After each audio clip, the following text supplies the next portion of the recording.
sudah diberitahukan tadi bahwa pada malam hari ini kita akan memperingati Nuzulul Quran.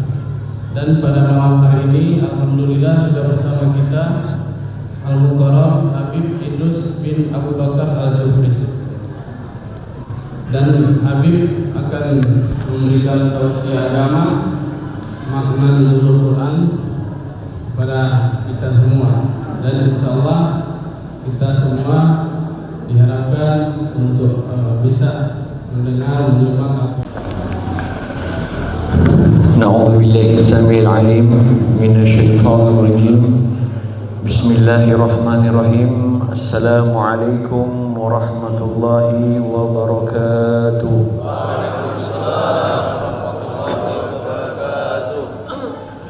Alhamdulillah. Alhamdulillahi rabbil alamin. Wa bihi nasta'in wa ala umuri dunya waddin. Wassalatu wassalamu ala asrafil anbiya'i wal mursalin Sayyidina wa maulana Muhammadin khataman nabiyyin wa sayyidil mursalin wa alihi at-tahirin wa ashabihi al-gharril mayamin al-ansar wal muhajirin wa ala man tabi'ahum bi ihsanin ila yaumiddin wa radha'na ma'hum wa fihim bi rahmatika ya arhamar rahimin. Qalu subhanaka la ilma lana illa ma 'allamtana innaka antal alimul hakim. Rabbi ishrah li sadri wa yassir li amri wahlul 'uqdatam min lisani yafqahu qawli, amma ba'du.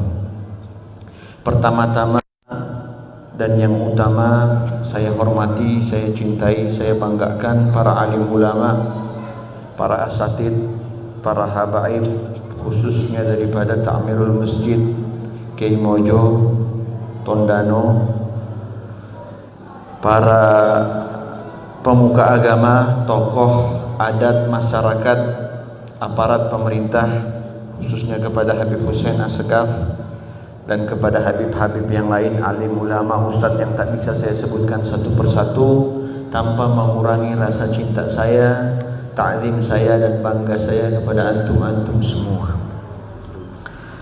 Alhamdulillah, hadirin hadirat dimuliakan oleh Allah Subhanahu wa taala. Kita sudah memasuki bulan Ramadan, kalau tidak salah yang ke-17. Malam 18. Sebenarnya acaranya kemarin, karena saya masih di Gorontalo, jadi akhirnya saya rapat dengan pengurus agar diundur pada malam hari ini. Maka alhamdulillah tidak menghilangkan keberkahan daripada nuzulul Quran. Karena sebagaimana yang kita ketahui, inti daripada Allah Subhanahu wa taala menurunkan Quran adalah petunjuk, pedoman bagi kita, tanpa kita melihat waktunya, tanpa kita melihat harinya. Siapa saja kita orang yang mampu berpegang teguh kepada Al-Quran, beriktimat fa'tasimu bihablillahi jami'a fala tafarraqu. Kita pegang Al-Quran, kita jadikan dia sebagai pedoman, kita jadikan dia sebagai huda, petunjuk bagi kita, yang dikatakan wa man yakfi Qur'anul huda fanaja minan nar. Maka siapa yang menjadikan Al-Quran cukup sebagai dia pedoman kehidupannya, landasan, ukuran daripada kebahagiaannya, ukuran suksesnya, ukuran lancarnya urusannya, ukuran daripada segala perkara, siang, malam, pagi, tanpa terkecuali, maka dipastikan orang tersebut adalah orang yang mendapatkan syafaat Al-Quran nanti di hari kiamat. Maka mudah-mudahan pada malam hari ini kita memohon kepada Allah Subhanahu wa taala agar Allah Subhanahu wa taala menjadikan kelak nanti di hari kiamat Al-Quran hujjatan lana wa la ta'jal hujjatan alaina. Kita memohon kepada Allah agar Al-Quran dijadikan Allah kepada kita sebagai hujah, sebagai pembela bagi kita, penolong bagi kita, syafaat bagi kita. Sebagaimana yang Nabi Muhammad sallallahu alaihi wasallam katakan, Iqra'ul Quran, bacalah kalian itu Al-Quran. Kenapa? Ya ni'ma syafi' li sabihi yaumal qiyamah Quran. karena sebaik-baik terbaik penolong yang bisa menolong seorang hamba di hari kiamat adalah Al-Quran. Maka alhamdulillah kita pasang niat kita tidak bisa jauh dari Al-Quran. Sebagaimana kita kenal 17 Ramadan, turunnya Al-Quran di bulan Ramadan. Ternyata hadirin hadirat, di bulan Ramadan ini bulan waktu daripada Rabi' musim Allah menurunkan kitab sucinya kepada nabi-nabi dan rasul terdahulu. Zabur, Taurat, Injil, semua Allah turunkan di bulan Ramadan. Bahkan Imam Ghazali di dalam kitabnya mentaksis dengan jelas bahwa kitab suci daripada Nabi Ibrahim awal daripada bulan Ramadan. Kitab suci daripada Taurat turun pada tanggal 4 Ramadan. Zabur turun pada tanggal 13 Ramadan. Injil turun pada tanggal 16 Ramadan. Al-Quran terdapat dua pendapat, ada yang mengatakan turun pada tanggal 17 Ramadan dan ada yang mengatakan turun pada tanggal 24 Ramadan. Yang kita fokus satu, sebagaimana yang Allah Subhanahu wa taala katakan di dalam Al-Quran ketika Allah turunkan di bulan ini, Syahrul Ramadan alladzi unzila fihi al-Quran. Bulan di mana aku turunkan kitab suci. Kenapa Allah turunkan kitab suci? Agar Nabi Muhammad itu lebih teguh hatinya, agar Nabi Muhammad itu mendapatkan petunjuk, agar Nabi Muhammad mempunyai pegangan. Dan kenapa Allah tidak menurunkan langsung kepada Nabi Muhammad Al-Quran? Kenapa harus melewati Jibril? Kenapa harus melalui perantara daripada Jibril?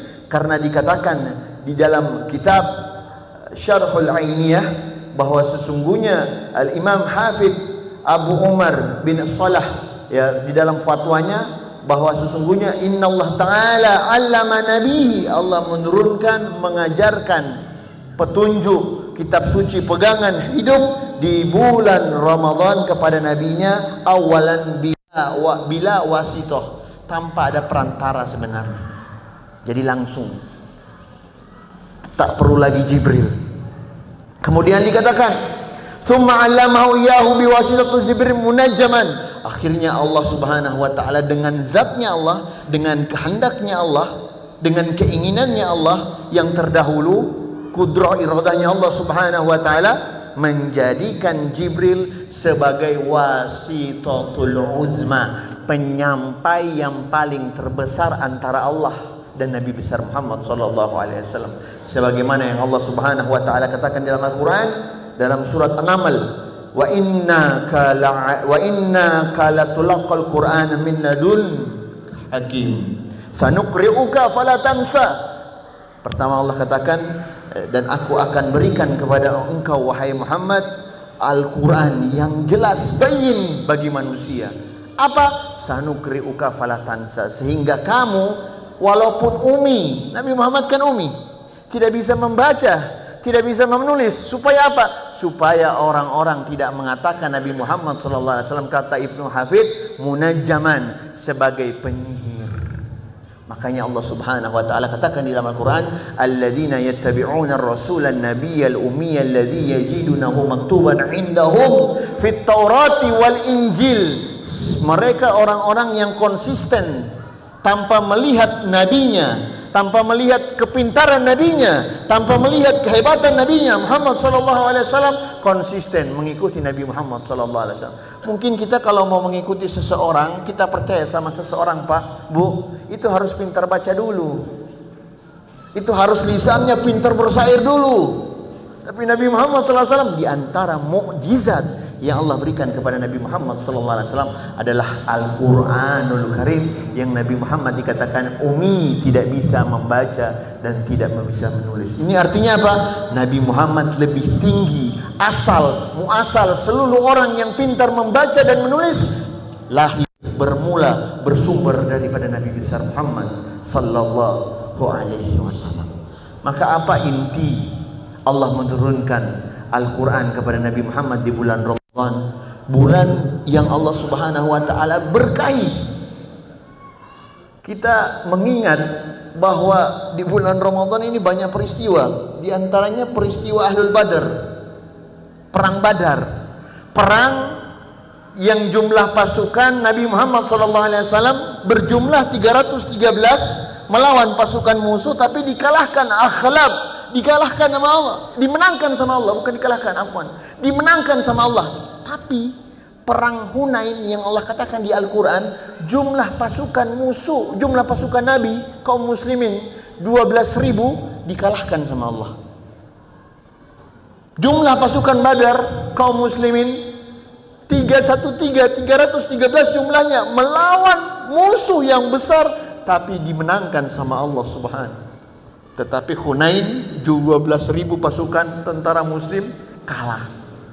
Nah, maka dari sini ulama mengambil pelajaran, pertolongan terbesar, hakikat, hakiki, perkara, segala perkara yang membuat urusan kita lancar, perkara, segala perkara, urusan hakikat dari segala sesuatu, Allah Subhanahu wa ta'ala, pertolongan daripada Allah Subhanahu wa ta'ala. Kita nggak akan bisa berkumpul di sini kalau nggak ada pertolongan Allah. Lau nazar wahid min dzunubina, Habib Umar mengatakan, seandainya Allah pandang satu dosa kita, tidak mungkin kita akan berkumpul sini. Beda sama umat zaman dulu. Umat zaman dulu jika berbuat dosa, Allah halangi berbuat taat, langsung Allah azab, langsung Allah tenggelamkan, langsung Allah hantam dengan angin puting beliung kepada mereka. Tapi kita Allah Subhanahu wa ta'ala masih berikan pertolongan. Ini yang Allah katakan dalam Al-Quran, awalam nu'ammirkum man yatadakkaru fihi man tadakkar. Kenapa Allah masih biarkan kita hidup? Kenapa Allah masih biarkan kita melihat matahari? Kenapa Allah masih sehatkan kita? Kenapa Allah masih biarkan kita sampai sekarang hidup? Satu, Allah masih melihat kepada kita, masih mau memandang kepada kita, mana mereka orang-orang yang menjadikan aku sebagai pertolongan. Maka insya Allah, sebagaimana janji Allah di dalam Al-Quran, in yansurkumullah fala ghalibah. Kalau Allah sudah menolong kita, nggak ada yang bisa mengalahkan kita. Makanya yang pertama kita kalahkan syahwat kita dulu. Kalau kita sudah mengalahkan syahwat kita, baru kita menang semuanya.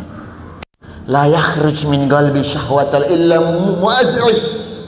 Syahwat hati tidak akan tenang sampai kita menundukkan dulu dia sesuai dengan apa yang dibawa Allah, dibawa Nabi Muhammad di dalam Al-Quranul Karim. Inna fi dzalika ladzikra liman kana lahul qalb. Itu kan jelas pertolongan Allah itu apa? Bagi mereka yang mempunyai hati.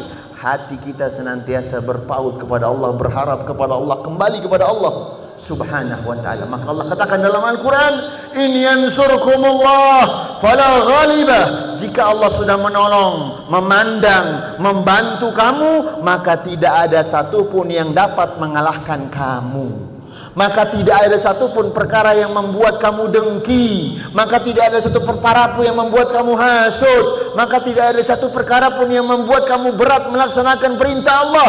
Semua perkara jika kita sudah mendapatkan Allah Subhanahu wa ta'ala terasa kecil. Makanya dikatakan, inna fil qalb latasda kama yasda hadid. Di dalam hati ini ada karat, kalla barrana ala qurubihim makanu yaksibun. Bintik-bintik hitam yang menghalangi kita mendapatkan manisnya pertolongan Allah. Kita tidak sadar Allah nolong kita. Kita tidak sadar Allah terlalu baik sama kita. Kita tidak sadar Allah Subhanahu wa ta'ala meminjamkan kepada kita tanpa meminta. Allah berikan kita lampu yang kita pakai setiap hari, air yang kita pakai setiap hari, kita bayar, tapi semuanya Allah berikan kepada kita secara percuma. Itu kalau kita memandang satu saja nikmat Allah yang paling rendah. Tapi subhanallah, Allah berikan kita satu petunjuk yang sangat luar biasa, Al-Quranul Karim. Nabi Muhammad SAW sampai mengatakan, Pak, siapa, kita kan banyak sibuk, kita banyak sibuk berzikir, kadang kita sibuk ngapain, sibuk dengan berbagai macam ibadah. Tapi Nabi Muhammad janji khusus bagi mereka yang membaca, doyan, deman, lazimkan membaca Al-Quran. Apa kata Nabi Muhammad melalui hadis qudsi daripada Allah Subhanahu wa ta'ala? Allah berfirman, yaqulullahu tabaraka wa ta'ala, man asghalahu an tilawati an dzikri wa an mas'alati, ya, u'tituhu afdala ma u'tiya as-sailin. Siapa mereka yang sibuk mengkaji, laqad manallahu 'alal mu'minina id ba'atsa fihim rasulun min anfusihim yatlu 'alaihim ayati wa yuzakki wa yu'allimu, membaca, mengkaji, menelaah, mempelajari, mencintai, mendengarkan, mengikuti. Siapa yang mereka tersibukkan dengan Al-Quran, membaca, mengikuti, menelaah, mempelajari Al-Quran, maka kata Allah Subhanahu wa ta'ala berjanji segala perkara-perkara yang mereka inginkan, segala perkara-perkara yang mereka takutkan di dunia ini, segala perkara-perkara mereka yang ringankan, yang merasa mereka pengen ringan, dan segala perkara yang mereka rasa berat, kata Allah, aku selesaikan sebagaimana aku menyelesaikan masalah-masalah para nabi dan rasul. Maka Masya Allah hadirin hadirat, mumpung Allah Subhanahu wa ta'ala masih memberikan kepada kita kesempatan, mudah-mudahan Allah jadikan kita orang-orang yang memanfaatkan daripada pertolongan Allah yang sebenar-benarnya. Nasru minallah wa fathun qarib. Pertolongan Allah sebentar lagi datang, dan dia sangat dekat. Dia begitu dekat dengan kita. Ketika dia dekat dengan kita, maka dikatakan Al-Habib Ahmad bin Hasan Al-Attas, maka orang yang sudah mendapatkan cahaya daripada Al-Quran di dalam hatinya, maka dia tidak akan lagi mengatakan saya sumpah, saya stres, masalah saya kok berat, kok begini, kok begini, kok begini.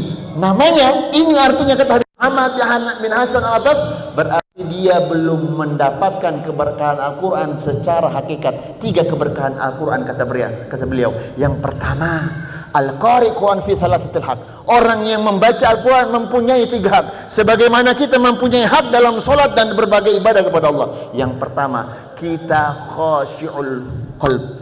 Hati kita ketika membaca Al-Quran hadir. Sama kalau kita kan baca Al-Quran kan banyaknya di dalam solat ya. Allahu Akbar, Bismillahirrahmanirrahim, Alhamdulillahirabbil alamin, Alhamdulillahirabbil. Kita tabjil benar-benar. Rabbil Malik Yaumiddin, Malik, nggak ada raja. Annaka ayunana, kalian semua berada dalam pandanganku, kata Allah Subhanahu wa ta'ala. Dan yang kedua, Al-Quran akan menjadi penerang, sinar bagi kita, kata Habib Ahmad bin Hasan, adalah ketika kita membacanya badanul farah, badan kita dalam keadaan tenang. Jangan kita membaca di depan ada tamu, kita baca di kamar kita sendiri, kita khusyuk, kita fokus, kita rokis. Dan yang terakhir kata Habib Ahmad bin Hasan, mendapatkan keberkahan cahaya Al-Quran yang menjadi petunjuk hidup adalah wa maudhi'u hali, kita membacanya dalam keadaan suci dan disucikan oleh Allah Subhanahu. Artinya apa? Ketika kita membaca, tidak ada lagi dunia dalam hati kita. Urusan-urusan bisnis kita, urusan-urusan yang lain kita kebelakangin dulu. Kata Imam Haddad apa? Ikhtaraka fitraka kedam. Seluruh pikiran kita, rahasia kita, angan-angan kita, bagaimana cara kita, ya keadaan kita, semua taruh di belakang. Urusan kita semua taruh di belakang. Kenapa? Selesaikan Allah menyelesaikan urusanmu dengan kamu benar-benar mentadabbur Al-Quranul Karim, membacanya dengan 3 perkara tersebut. Mudah-mudahan Allah berikan kita keberkahan Al-Quran. Allah jadikan kita orang-orang yang mendapatkan sinar syafaat di hari kiamat dengan Al-Quran. Amin, amin, amin ya Rabbal Alamin. Mungkin yang sedikit ini Al-Fakir, kurang lebihnya Al-Fakir mohon maaf. Wassallallahu ala sayyidina Muhammadin nabiyil ummi wa ala alihi wasallam. Wa akhiru da'wana alhamdulillahi rabbil alamin.